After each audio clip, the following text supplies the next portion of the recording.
Good evening, everyone. Welcome to the FCA. My name's Zita McMillan. I'm the Director of Communications and International for the FCA. I will be your chair and facilitator for the evening. So I am going to take you through tonight's session, and just because we've got some empty chairs, we will have some FCA panellists, and we'll also have another speaker who will come and join us after Clive's spoken. So Clive Adamson is going to kick off the event this evening and take you through our approach to supervision. So given we're approaching our first anniversary of the FCA, it's probably just worth saying that a little bit about Clive, which you may or may not know. So Clive was a founding member, if you like, of the design and the organisation of the FCA.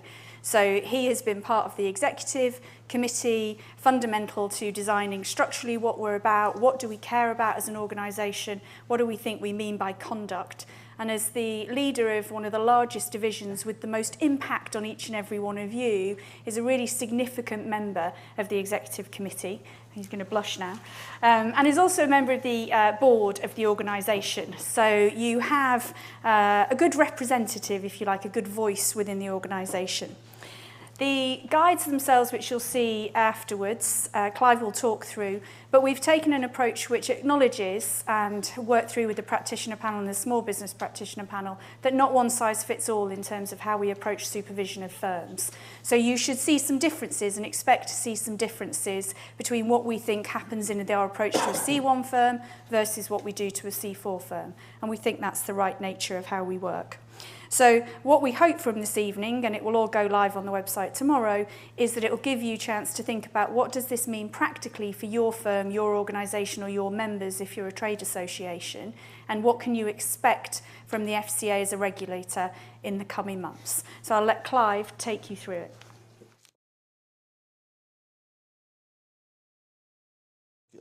Good evening, ladies and gentlemen, and thank you, Zita, for the introduction.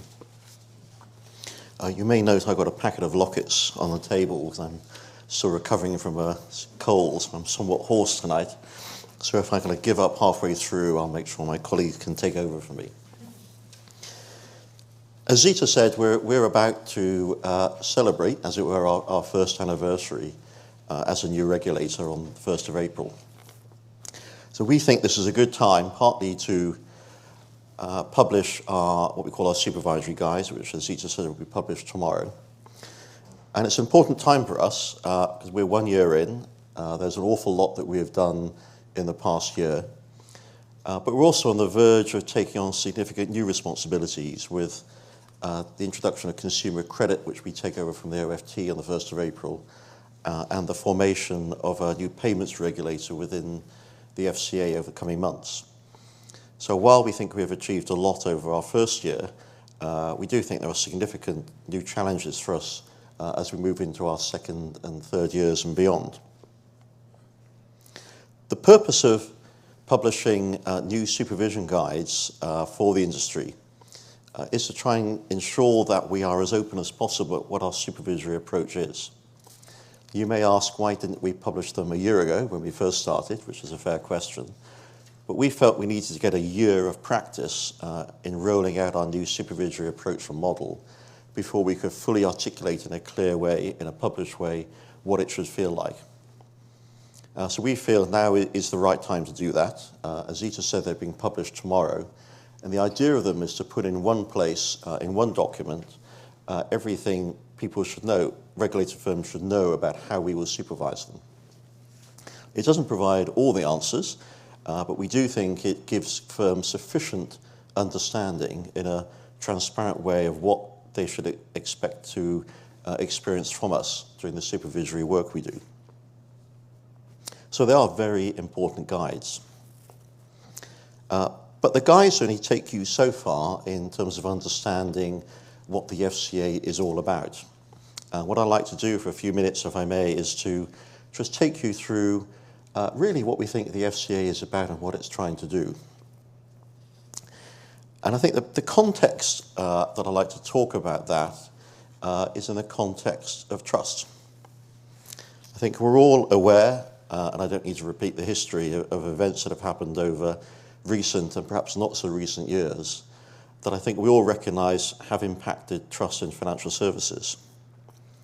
We also know that a modern growing economy needs to have a strong degree of trust in financial services, whether that is in retail markets or in wholesale markets. And we need to get to a point, or back to a point, when either it's a retail consumer can feel comfortable that they are buying products and services that they can believe and trust in, that are fair, and also that market participants need to be able to rely on basic market integrity.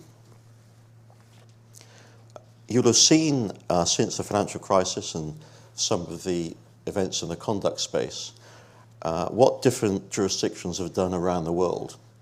And in particular in the UK, there has been a reaction by government in terms of putting into place a new regulatory architecture a year ago. And in the conduct space, the creation of the FCA ourselves. And importantly, though, this is not just a change in nameplate or a change in corporate colours that you'll see around you today. These are colours we put in place a year ago. But it's a change of substance as well. And we think we have been demonstrating the new approach to regulation and supervision over the past year, but I'll come back to that later if I may. Equally important is what firms have done in response to the additional weight now given to conduct regulation. From what we have seen, firms have gone through and are going through a journey. Firstly, starting by recognizing that the world has changed. In some cases, a certain amount of panic in realizing that they have to change with it. To thinking it can be fixed by significantly and expensively expanding control frameworks. Perhaps realizing that beyond that, the culture of firms needs to evolve. And lastly, accepting in some cases that business models have to evolve too. If you look at investors, who are buyers, providers of capital to financial services, they appear to have accepted that pre-crisis levels of returns are no longer achievable. They are worried about the future, they're worried about uncertainty. But in some cases, we think that they think of conduct costs that have been coming through in some sectors are a cost of doing business. What we would like to get to, and I don't think we've achieved yet between the industry and ourselves, is a more sustainable environment where all can feel comfortable or more comfortable that the number and severity of incidents where there is poor behaviour is reduced on a permanent basis. My view is that that is possible, and I'm an optimist that we can get to a point where the number and severity of conduct-type incidents is reduced on a permanent basis. But that can only happen if there is a closer alignment between the interests of customers and the interests of firms and markets. So why is it that that alignment has appeared so difficult to achieve over recent years? And why is it difficult to achieve in financial services? You're all aware, because you are consumers of products across many sectors, outside financial services, it appears to be the case that alignment is more easily and readily achievable between the interests of consumers and firms. I'm sure you all shop at John Lewis or Waitrose. They are a very successful firm. They appear to have achieved a good alignment. And in industries like supermarkets and food retailing, it appears to be the case that the market does work, i.e. that successful companies who really understand the needs of consumers and treat them fairly prosper, and those that don't prosper and gradually shrink and go out of business. In financial services, that alignment between the interests of the customer and the firm is more difficult to achieve. But it's difficult to achieve for a number of important reasons. Partly it's the complexity of products that are being sold. Partly it is lack of consumer engagement. Partly it is poor understanding by consumers. Partly that providers of products are not sufficiently differentiated, and some markets just aren't competitive. And that comes to really the purpose of a regulator. The purpose of the regulator, such as ourselves, is to readdress that balance, is to achieve a balance between the interests of the consumer and the interests of the firm that otherwise is more difficult to achieve. So what, therefore, are we trying to achieve? Essentially, we're about making markets work well so that retail consumers achieve fair outcomes and wholesale markets operate with integrity. If those can be achieved, and I think we can all agree that trust will be restored. So our approach as the FCA, as the regulator we've been trying to put in place over the past year, is to be a judgment-based, preemptive, and increasingly pro-competitive regulator.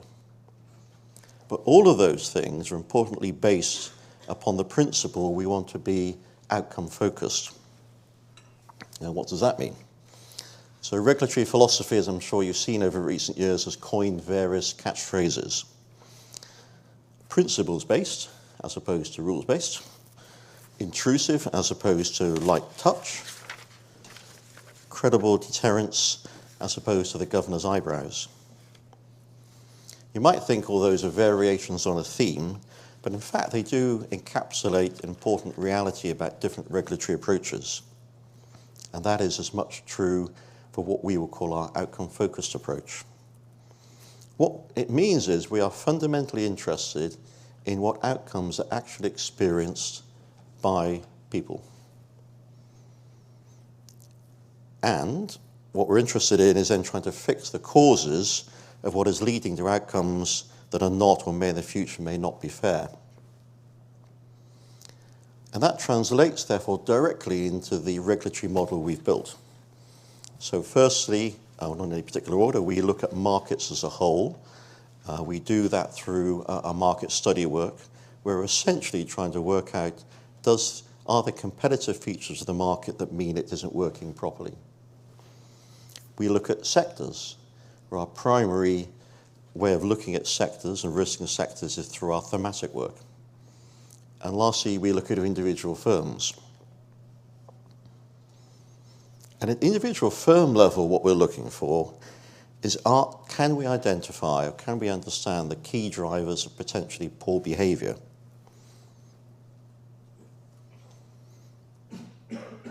Fundamentally, it means we're looking at, does the firm have the interests of the customer and market integrity at the heart of how it runs its business?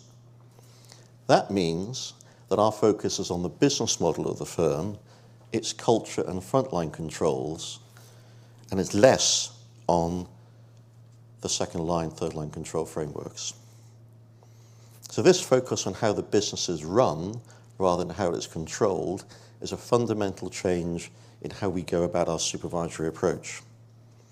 And it's directly linked, I hope you'll follow the logic here, to our outcome-focused approach. So what do we expect firms to be doing? I mentioned earlier the journey that we've seen firms go through over the past year or two. And I'd like to explore this further. So we've said that we want firms to put the interests of the customer and market integrity at the heart of how they run the business. So I'd like to unpack a little bit what that means. For us, it means that we expect firms to treat customers fairly while maintaining prudential strength that our cousins in the PRA are looking for, and achieving adequate returns for investors. And purposely I use the word and. It's not as opposed to it is and. In other words, we do want you to be profitable. We do want you to obtain sustainable returns for your shareholders, but that shouldn't be by subjugating the interests of consumers and customers to that.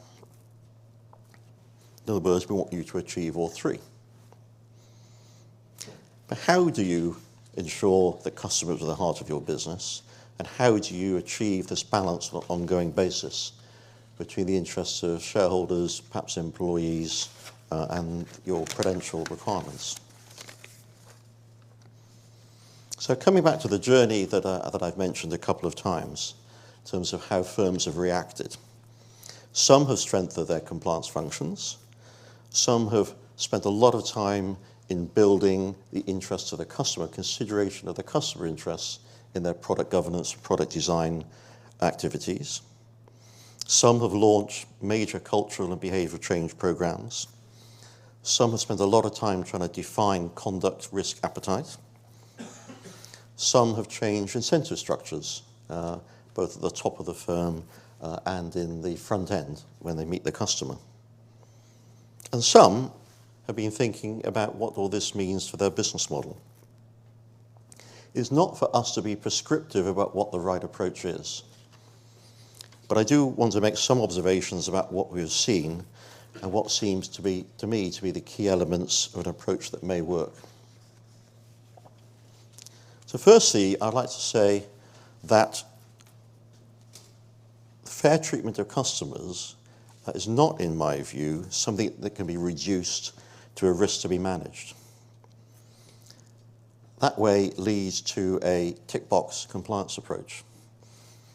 So while the industry have criticised the former FSA about what they regarded, probably fairly, as a tick box supervisory approach, equally we're asking the industry not to react to what we're about by themselves adopting a tick box compliance approach.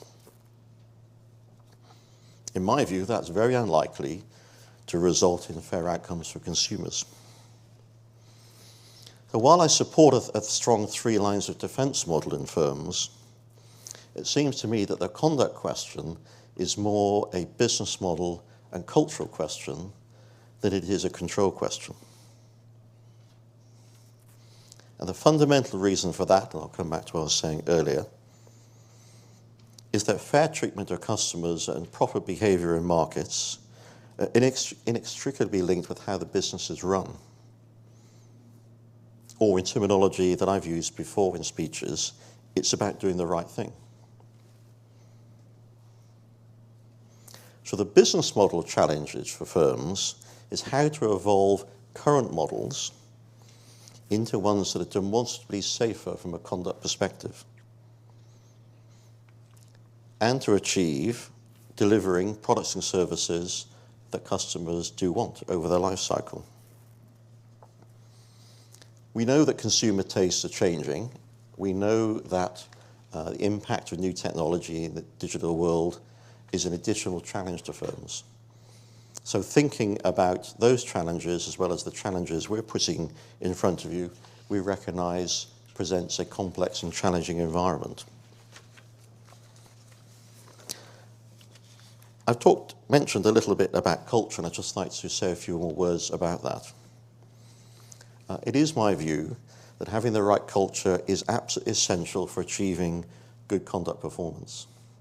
In most cases where we have seen things that have gone wrong in the past, it is because at some level there is a failure in the culture of the firm. But when we talk about culture, we're not talking about a fluffy view of vague corporate aspirations or value statements, but a need for much more hard-edged embedding of business practices that define how decisions be made through the firm at critical points of engagement with the customer or dealing in markets. We know they're key drivers for reinforcing the right culture, including being very clear at the top of the organisation about what culture is expected, ongoing leadership, constant reinforcement, the right incentive structures, the right hiring practices, the right performance management, etc., etc. It's not our intention, however, for us to spend time assessing your culture. That's for you to do.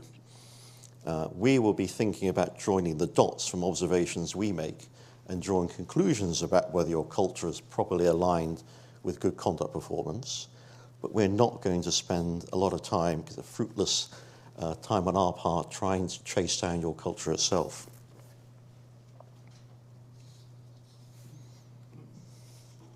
Coming back then to some of my main messages. What I've talked about in terms of our expectations for firms, I think are then deliverable through the supervisory approach that we're setting out more clearly tomorrow. being outcome focused, focusing on what matters, focusing on the business model of firms primarily, is inherent in our supervisory approach and is fundamentally different to how we've done it before. The culture change I've talked about that we are seeing firms going through are equally applicable to us. So we are going through a significant cultural change to enable us to deliver the type of approach we're talking about. In my view, the solution we can get to, and I'm very optimistic about this, is if we can get a long-term alignment between the interests of the customer, the interests of the firm, and other stakeholders. That is the way forward. And I'm optimistic that we can achieve it. It will only be achieved, though, in my view, if we build trust between the regulator and the industry. Myself and my colleagues have spent a large amount of our time over the past year engaging with firms individually, collectively, through many dinners, so we're all kind of putting on weight, through speeches, and we'd like to continue that.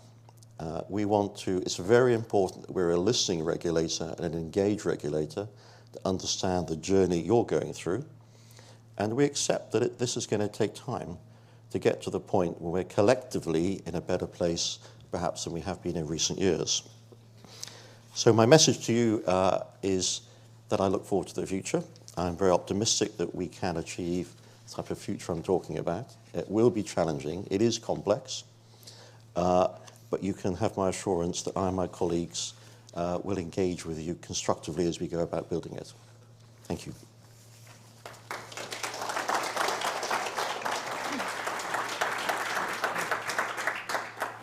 Thank you, Clive. So you have a lot of food for thought, I think it'd be fair to say. And as is usual, these things, we haven't given you the books to look at, so you couldn't be distracted by looking at what Clive was saying whilst you were trying to listen to him at the same time. So I'm sure there are lots of questions. There's so much substance to what Clive's just talked you through.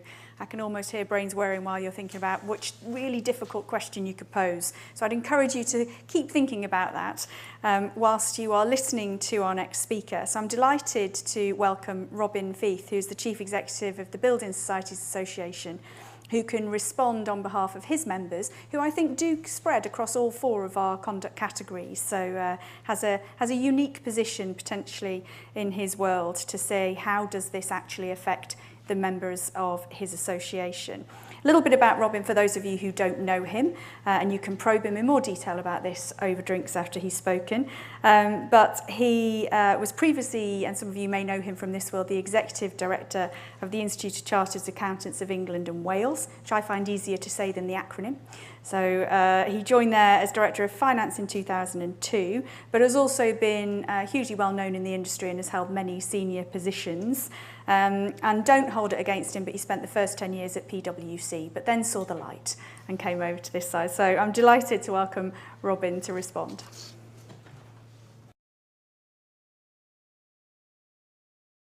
Thank you, Zita, for those very kind words. And I guess I have the slight advantage that I have seen the guides.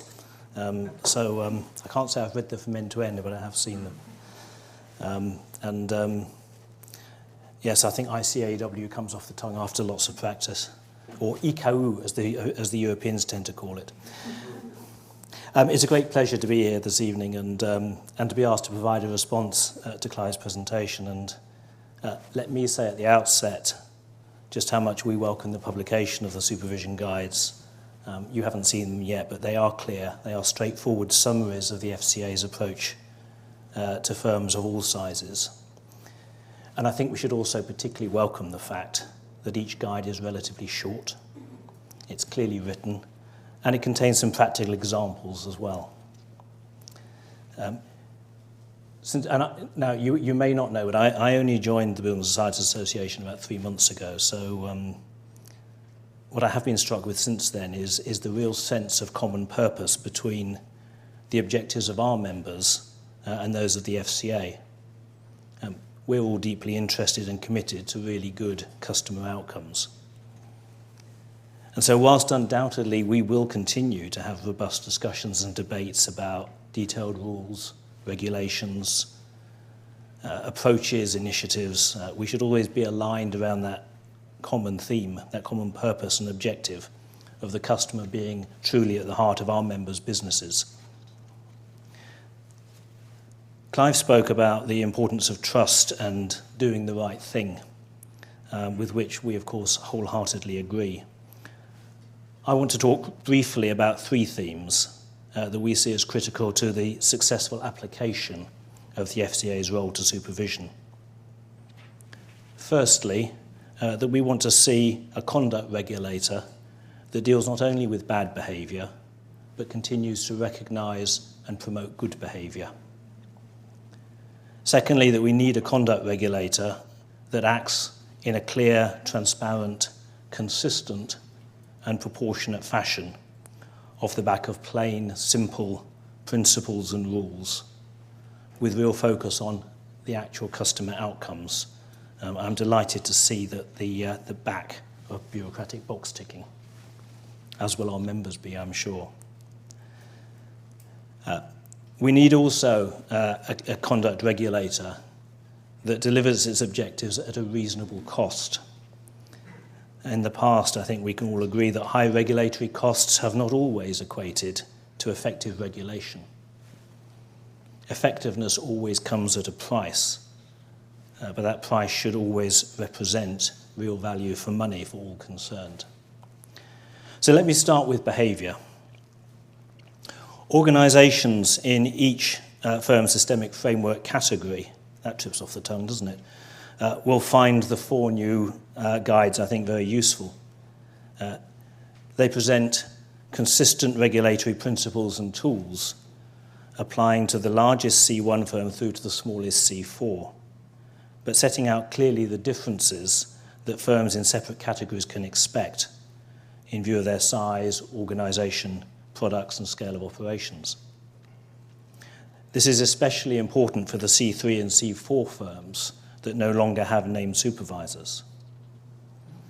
In particular, we at the BSA welcome the way in which the guides set out how the three-pillar supervision model will vary according to each conduct category.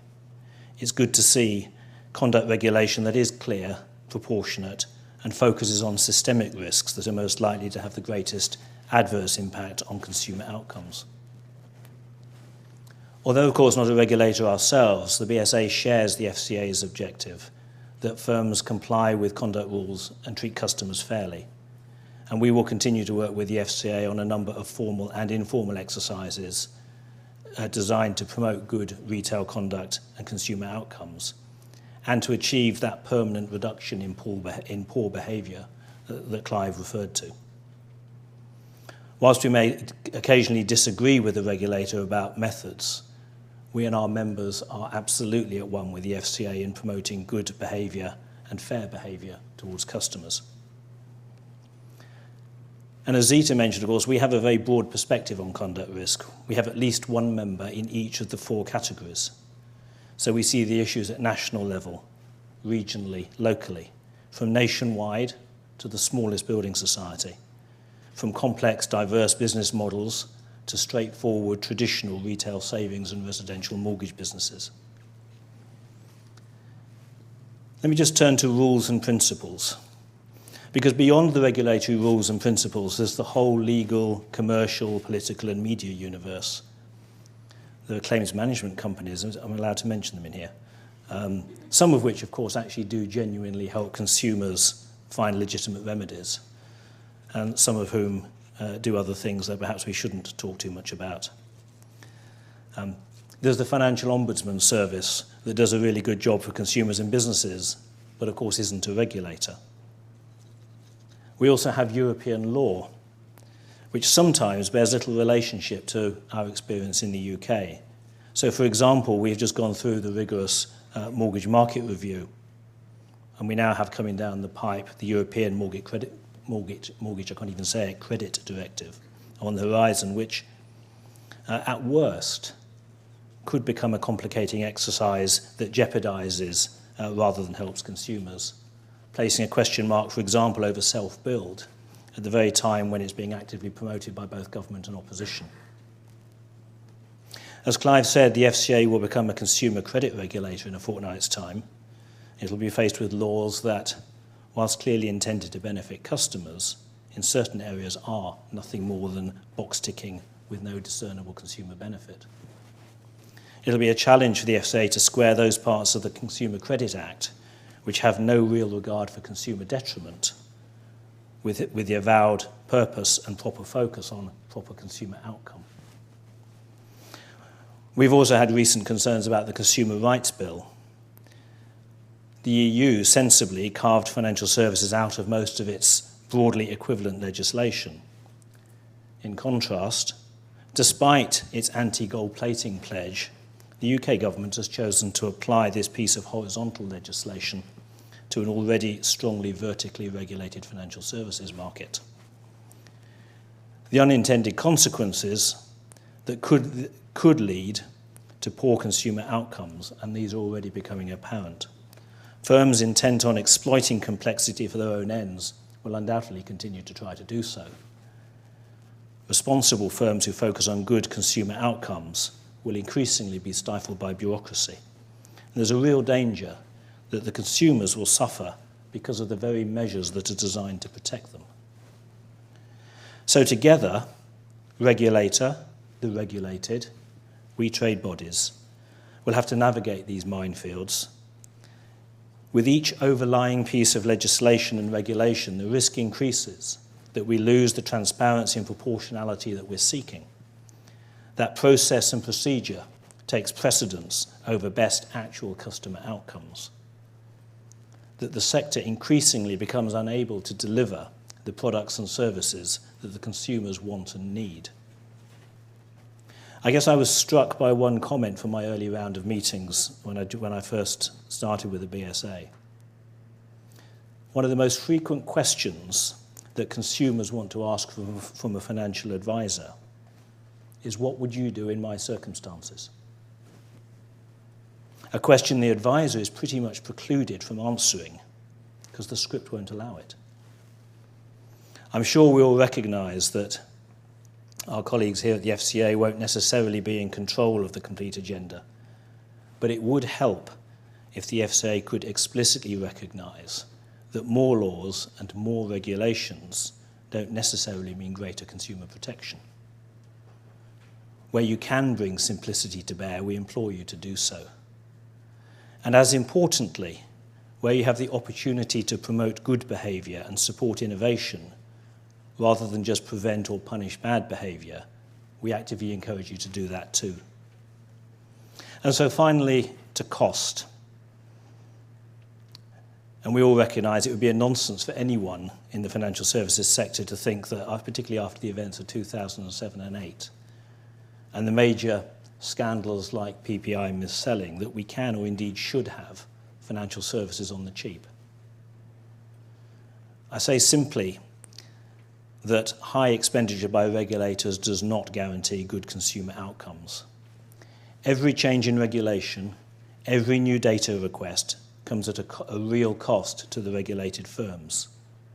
In the mutual sector, that's a cost that either has to be passed on to consumers or taken out of the profits that would otherwise fund future growth. So we ask the FCA to spend firms' money wisely, to continue to focus on delivering a highly effective conduct regime that also represents great value for money.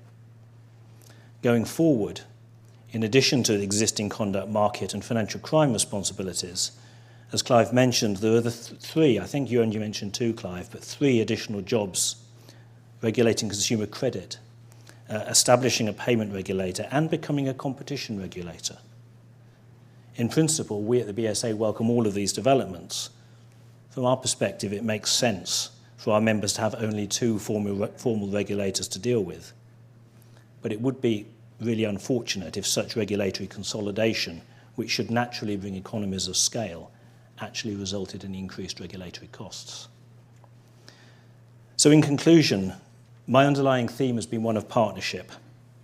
Partnership between the FCA and those firms from whichever part of the sector that genuinely put customers first.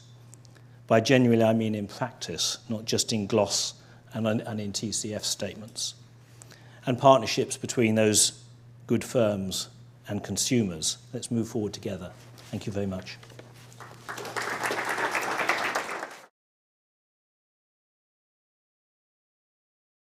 Thank you, Robin. I'm going to invite the FCA panellists to come up, if I may, at this point. Thank you, Robin, for that very balanced and sensible challenge to the point on competition. So we already have the competition objective. The new power we get is concurrency. So it's not that we'd forgotten. It's just that we actually can do competition already. We just can't do concurrent powers, which is an uber techie thing that competition geeks love to tell you about. So please feel free to ask us difficult questions on that later. So now is your chance to ask questions. I'll introduce the panel. Hopefully you'll know some of them. If you don't, I shall tell you who they all are. So sat next to Clive, we have Will Amos, and he is our Director of Wholesale Markets. And is there a second part of your title I've forgotten? Investment managers. And investment managers, sorry, Rob. And Kareem Ateek, who may be known to a lot more of you, is our Director of Retail Banking. Norsca Delphus is representing mortgages and consumer lending and has in-depth knowledge of the consumer credit programme, because she is a fundamental part of how we are delivering consumer credit, so can answer very technical questions on that if you have any. And Rob Taylor at the end, who is representing Nick Points-Wright, who sadly can't be here, and is known to quite a number of you, I would imagine, across the industry. So I have some people, where are my people with microphones? Ah, there you are, hiding in plain sight. So it's always the most nerve-wracking moment is who's going to go first, but none of you are shy. So who would like to ask a difficult question to start us off? Otherwise I have to ask a different, thank you very much. So Danica will come. If you could just introduce yourself and tell us which firm you're from, that would be great. Hi, good evening. Does this work? Yes. So it's Luigi Pigorini from Citi Private Bank. Okay. And first of all, thank you very much for those comments. They were enlightening. Working in a bank, and having worked in a bank for a long time, we are used to measuring every type of risk, or at least we try. Sometimes we're not successful. So we measure credit risk, we measure market risk, we measure operational risk. I think it's going to be inevitable that we start figuring out a way how to measure conduct risk. Right. Now you said clearly the answer is not in ticking the box exercise, because that obviously falls generally, or at least that was my interpretation of what you said, to the second line of defense or the third line of defense. And therefore I do think that the obligation to measure conduct risk falls on the business. The observation I have is not really a question. The observation I have is that inevitably we will come up with guidelines as to how to measure conduct risk. But at the end of the day, the real measure is what is the outcome for clients. And the real measure is, are you going to get client complaints, and are those client complaints valid or not? Okay? So going back to outcome, what is in your view, a desirable outcome? Because, for example, in my side of the industry, people want private banks to help them manage their money. That means that sometimes, very often, in fact, clients end up losing money, right? So how do you define a successful outcome for the client? Okay, so sorry, that was very long. I apologize to everyone. You might expect me to direct this at Clive, but I'm not going to, because Clive hasn't had a locket, and I think this is one, actually I'd be really interested to take Rob's view to open up our responses. Well, if we go directly to conduct and client outcomes, first of all, I think it's not conduct risk, it's actually risk to clients. So when you're putting a risk log together, eventually I think you're right. You're going to be having to look at all of your decisions, all of your strategies, and ask yourself, what is the impact going to be on clients, and what are the risks that they're going to bear by the decision that we're making? So I see lots of strategies that say clients are at the center of our operation, clients are at the heart, we do everything for clients. Clients are there constantly. But what we don't understand is that the only way we see measurements of clients and client outcomes is almost by default. So measuring a client outcome by saying how many complaints do we have is just one method of that. A lot of our clients in the private client world are there because they trust the institution and all of the processes that are across the institution to be working on their behalf. So it's much more, it's the aspects of the business that aren't seen by the clients, that they're trusting us to actually carry out on their behalf. I've used this example before, and I see Tim sitting over here, and he and I are having a lot to do with each other this week. But the fact is that we use our phone companies, and we trust our phone companies to be doing things that we don't know that they have to do in order to operate on our behalf. So when I look at institutions such as yours, it would also be, I'd be looking to see what type of actions are you taking to assure that your clients are getting best execution? And are you reviewing the policies and the procedures you have to assure yourself that that best execution is taking place? What types of activities are being taken and reviewed to understand what the actual interaction between the relationship manager and the client is? Going a step further, what types of decisions are being made in the operational area in terms of understanding how there needs to tweak or change an operating platform to meet what some of the expectations of clients actually are. And so all I would say is that right now, when I've been with the FCA now for 7 weeks, and when I look across the people that I see so far, it feels like client outcome, as I said earlier, is by default, not by design. And I'd like to start seeing people taking a closer look at what is underneath the skin of the organization that affects the client. And I'm not trying to create a great big bureaucracy there, but I'm trying to create a thought process in the leadership of our industry where they're understanding that trust is more than just not having, is built on something that's more than just not having a certain number of complaints. I think, Luigi, what your question or observation highlights is a genuine sense of what does this really mean in practice for us? And it's a natural reaction to try and frame it in risk. So I'm going to ask, I'm sure there are other questions, but I'd really like to get Karina's view on this. So from an investor, you've had the sort of the wealth management view, but from a retail banking point of view, how are you approaching? What would your answer to Luigi's question be?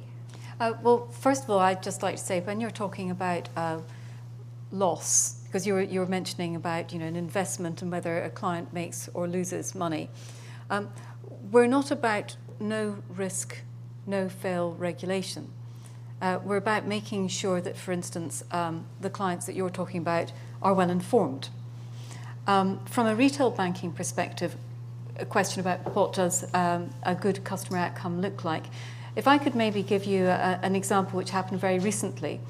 A firm approached and said, we're thinking of going for paperless statements. It's in response to customer demand. And I thought that sounded very credible, but started asking questions. The team met. And we're seeing this increasing, by the way, and it's not just in banking, I think it's across the industry about going paperless. And in terms of a customer outcome, it sounded the right thing because this was in response to customer demand. But we do need to make a distinction between what a customer wants and whether that is the right outcome for customers generally. So actually, one of the things that we went back on and said, how are you going to deal with the broader body of consumers? Because paperless will not necessarily be the right answer, the right outcome for all consumers. So we had a very constructive conversation about, for example, the impact on vulnerable customers, how that firm, and indeed other firms, might be defining vulnerable. So I hope that with that example, it shows you the customer outcome working in practice. And I would repeat that we are not about a no-fail regulator. We are about ensuring that there is informed decision. Thank you. Next question. You've all had time to think of a really good one. Gentleman at the back. James King, ABI. Clive, you said that you decided to sort of learn from year one before producing these supervisory guides. I just wondered if there were any sort of learning points that you'd like to identify about changes, evolution in your supervisory approach, having had this first year. Thank you. If I can just start by answering that, and perhaps my colleagues can join me. I think it's merely kind of recognising the fact that when we started in April the 1st last year, although we spent about 2 years preparing for the launch of the FCA and the launch of our supervision model, but just in practice we've just made it a bit better, and that we've tried to find ways of articulating it as clearly as we can. So if you'd asked us to publish a guide a year ago, I can probably guarantee it wouldn't be short and clear. As Rob has suggested, it would be kind of somewhat long-winded and a bit vague. So I think the experience we've gained is actually more in terms of how to articulate it in a very clear way. Maybe I can just ask Will, from your perspective, how you'd approach that, because there's probably other ways you can look at it. I mean, I think the really important thing is around the communication of it, and that one of the things over the last several months is that how we've learnt a bit about we can say things to firms and then we find, okay, they rather than just talking about conduct risk, we actually speak in a language we might talk about reputational risk, or how operational risk can impact on customers or markets.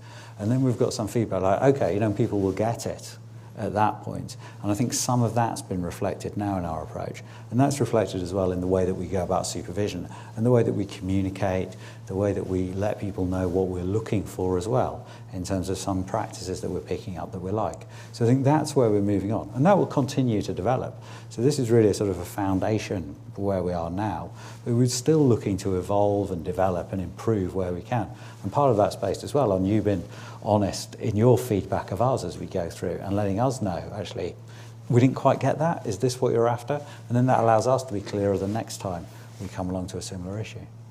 I think the trade associations actually and the panels for us do hold our feet to the fire, and they're very robust in telling us when something we've said hasn't landed. So actually, to the point of the clarity and the engagement, we don't think that we land on something and that's it. And maybe that's what the predecessor organisation may have been guilty of, but we genuinely engage and listen. So hopefully, and this is another example of that tonight, actually. Any other questions? Lady just here. You were a bit hesitant then. You weren't sure, were you? My name is Mary Ballard. I'm from Coots, and I think it's a very simple question, but it may not have a very simple answer. Can you help us better understand how you define or how we should define vulnerable clients or vulnerable customers? That is a fantastic question. And there's no easy answer to that one, actually. And we are doing a piece of work currently to talk about vulnerability. But I might invite Nausicaa to respond on this one. So there isn't an FCA view yet. There will be, and we will publish some work on what we think it means in certain circumstances. But maybe to the specifics of, in the consumer credit space, how we've approached it and what that means for our supervision approach. Yes. Well, I think vulnerable consumers very much depends on the context of your business and whether actually these are customers that have particular features. Obviously, in the consumer credit space, we've been looking at customers who are seriously indebted and so forth. So it really does depend on the nature of your business and the customers that you have. I think I would love there to be a simple answer, Mary, and I'm not sure even when we come to publish it we will land on a simple definition. And in the same way that we categorise firms differently, there are different definitions of vulnerability. And if you look across government, for example, not one government department can agree on what they think vulnerable means because it depends on their individual objectives. But it's certainly something that not only do we consider from a customer outcome perspective, but also what does that mean for our regulation, notwithstanding Robin's challenge about making sure we spend money wisely. That was a really good question that we didn't answer terribly well, so I apologise for that. Any other questions? I'm conscious we have a little bit more time, or we can go through to drinks a bit early and you can ask all the difficult questions you're storing up for then. But if there's any other questions, gentleman here and then lady just in the third row from the back. Des Crowley, Bank of Ireland. Clive, I'm interested in your assessment of first, second, and third line of defence, and particularly, I think the onus on the first line to take ownership of conduct and customer outcomes. But I'm intrigued as to how we get customers also to help us on that, and particularly in wealth management or long-term commitments that we make. How does the customer engage with us to say, my circumstances has changed? So it's fine at the point in time that we engage. Some of these are long-term commitments. So just looking for a view from the panel on, through the life cycle of the engagement, how do we educate the customer to say, come back to us if your circumstances change? Is that in the guides? Short answer is not in the guide, so that's a good question. So I think the two parts of your question on the three lines of defence model. So, while we strongly believe in the three lines of defence model, the point I'm trying to make is that ownership of conduct behaviour is in the first line, and unless that happens, we're all going to be in trouble. If you delegate it to the second line, it's never going to work, in my view. So what we're seeing is that firms are kind of recognising that and building ownership in the first line. My point about conduct isn't a risk to be managed is possibly the most controversial statement I make. The consulting firms do not like that at all. And it's because, and what I'm trying to encapsulate there is the view that if you think about conduct as a risk to be managed, firms tend to default to saying, well, let's make sure I manage the downside risk, which tends to be the financial impact of fines or litigation that arise from conduct performance. Whereas what we're trying to say is that conduct behaviour is a result of a whole range of things, ranging from the business model and strategy to staff hiring practices, incentive structures, product design, all the way through.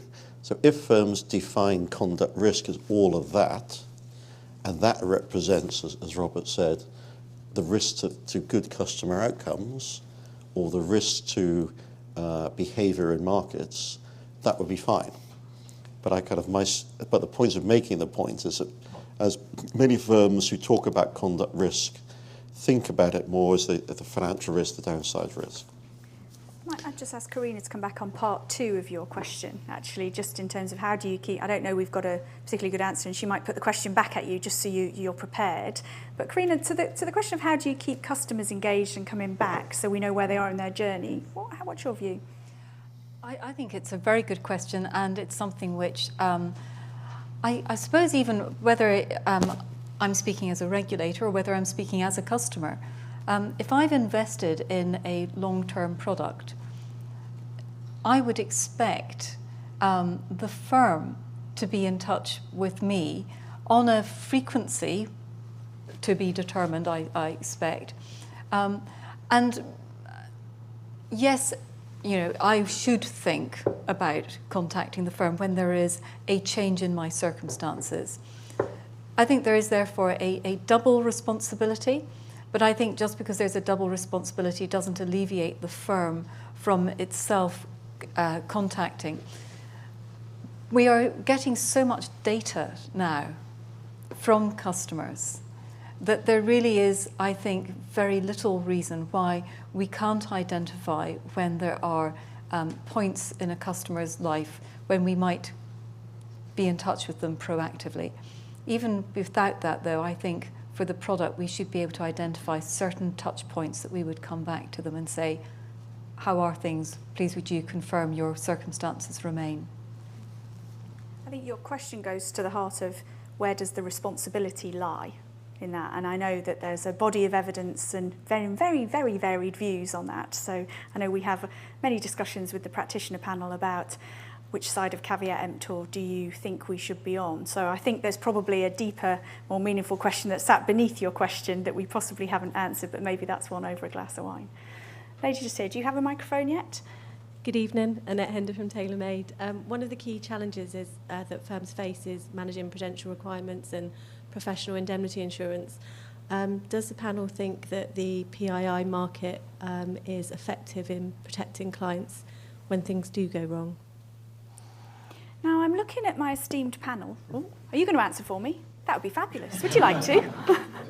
As a general insurance practitioner, I think you should. I think you should. So why don't you take that one? You guys are off the hook for that one. Should we give the microphone? Thank you. Thank you. Peter Blong from Oval Insurance. I mean, the PII market is obviously a very, very difficult market, and I think one of the main problems with it is that it's litigation-based instead of actually outcome-based. And, you know, in much the same way as with employers' liability, there's a fundamental problem that customers have to actually take legal action to get an outcome. You know, it would be rather nice if there were alternatives to actually taking legal action to get an outcome. And that, to my mind, is the fundamental problem with the PII market. It is entirely litigation-based. So I'm going to ask Simon, who sat quietly in the front row. And I'll try and give you an FCA view as well. That was a very helpful view. But Simon Green is our head of insurance. There's probably another bit to your title I've forgotten as well. But how would you answer Annette's question? Well, I think Peter did a very good job of answering it. Thank you, Peter. So I think, perhaps from Annette's question as well, I think it goes beyond GI specific, and you're thinking about more in terms of the advice market and thinking about the role that PI has, both in terms of contributing to the prudential requirements of advisors, but also the cost and potential difficulties in being able to gain PIs. Is that right? And to check back. And so I think it's an issue that we've been challenged on from the practitioner panel, and it's a constant issue that we look at in terms of our prudential approach to the advisor market and in terms of the proportionality of the cost and availability of PI for advisors. So I think it goes broadly beyond the area of specific provision of PI, because I suspect Peter and some of the other GI practitioners here would be saying that actually there's a risk-based cost to PII, that certain areas engender greater cost depending on what the claims and the costs of, particularly from an IFA perspective, perhaps the litigation or past business reviews might claim from it. And that gets broadly spread across all of the firms, and that then has a broad spread across all of PI costs for advisors. So as I say, from an FCA perspective, it's something that's firmly on our radar in the advice market, it's firmly on our radar in terms of the GI market as well. We're challenged on it frequently from the practitioner panel because it's a key element in terms of providing an element of prudential soundness in the IFA market, and we look at it on an ongoing basis in terms of the prudential requirements and the prudential rules, which again are not a static issue for us, it's a dynamic issue. So I'm not sure if that gives you a sound answer, other than it's on our radar and it's an issue that we're constantly challenging and looking at.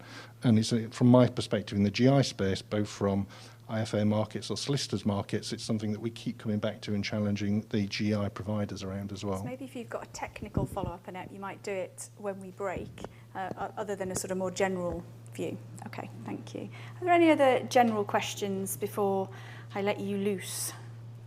Oh, Peter again. Now he's had the microphone once. There's no stopping him. Sorry, there was just one other.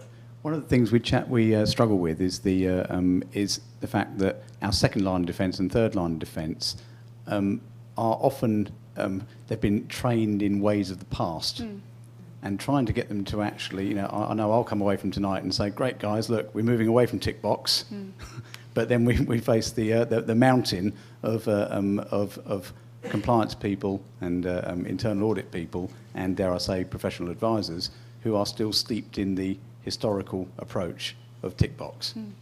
I'm passionate about it. I don't think I could stop you, Clive, could I? I think it's a big issue for the industry.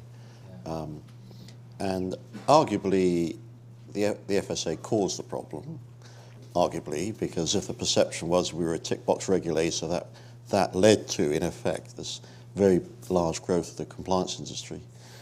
And essentially, if you look back, it was around everything would be okay if we just ensure compliance with a set of rules. And the compliance industry was essentially built around that. And the challenge is how to move that industry to actually a different place, which is about how do you look at outcomes. And we see, as obviously we talk to many firms, some firms are on that journey with their second lines, but some firms recognise they have to substantially re-engineer their second line activity. And that's a challenge. Robert just wants to come in as well. Yeah, I completely agree with Clive in the sense that coming out of a firm that had been regulated by the FSA and seeing the growth of everything from lawyers in the firm to compliance staff to increased internal audit, for instance, functions that you were increasing because you were making certain that you were checking up on processes to see if you were actually doing them properly, let alone when you had the Arrows visit and then what came along was another dive in and then you went and hired someone else, usually PwC or Ernst & Young or a very expensive provider of services who would then come and tell you how to do it. So the story is there, but I think the key lesson I learned when I left the industry, and I'm looking and comparing it with where we're going with our supervisory approach, is that most of what we did, we delegated down from the executive committee and the boardroom to people to deal with it. So we're always balancing a lot of things in our lives. When you're running businesses, it's very complicated. And you'd be lucky if you got 20 minutes with someone who's going to come and describe what the latest Dear CEO letter said to you and gave you a hint of it. And I think the biggest change that I'm hoping to see and watching where the supervisory model goes is that we're expecting the senior management and the board to actually start taking a closer look at this. And when you're putting your risk logs together, i.e. customer outcomes, non-executives should be challenging the management on those client outcomes. Those risk logs should be coming from the top down rather than people sitting in a side room and then briefing you in some kind of activity. And to me, that's the biggest shift. And the other shift I'd say is I'd really love to see you calling us without having 3 other people in the room. That requires us about 2 weeks before we can actually have that call, because I don't understand why I can't just speak to you on the phone without having your compliance head in there, your chief risk officer, sometimes a lawyer, and sometimes a note taker.